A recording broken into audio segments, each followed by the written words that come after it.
এই মেয়েটির নাম রুবি। রুবি একটি রুম কেনে। রুমটি ছিল খুবই ছোট, কোনো আসবাবপত্র রাখার জায়গা ছিল না, তাই ডেকোরেশন করার প্রয়োজন পড়ে একজন ইঞ্জিনিয়ার ডাকেন।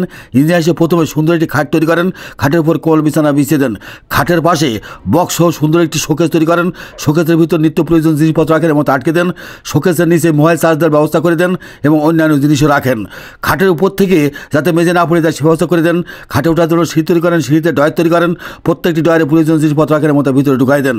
তারপর ইঞ্জিনিয়ার খাটের নিচে শোকেস তৈরি করেন, শোকেসের ভিতরে বইপত্র ছাপি রাখেন, ডয়ার সিস্টেমের একটি টেবিল তৈরি করেন, টেবিলের উপর বইপত্র রাখেন যাতে রুবি লেখাপড়া করতে পারে। খাটের পাশে সুন্দর একটি আলমারি তৈরি করেন, আলমারির ভিতর লেপ জামা কাপড় রাখেন, নিচে বক্স তৈরি করেন, বক্সের ভিতর লাগেজ রাখেন, আলমারির সামনে বক্স তৈরি করেন, বক্সের ভিতর কাপড় রাখেন, নিচে ডয়ার তৈরি করেন, প্রত্যেকটি ডয়ারে প্রয়োজন জিনিসপত্র রাখেন এবং তার ভিতরে ঢুকাই দেন। আলমারিটি পর্দা দিয়ে আটকে দেন।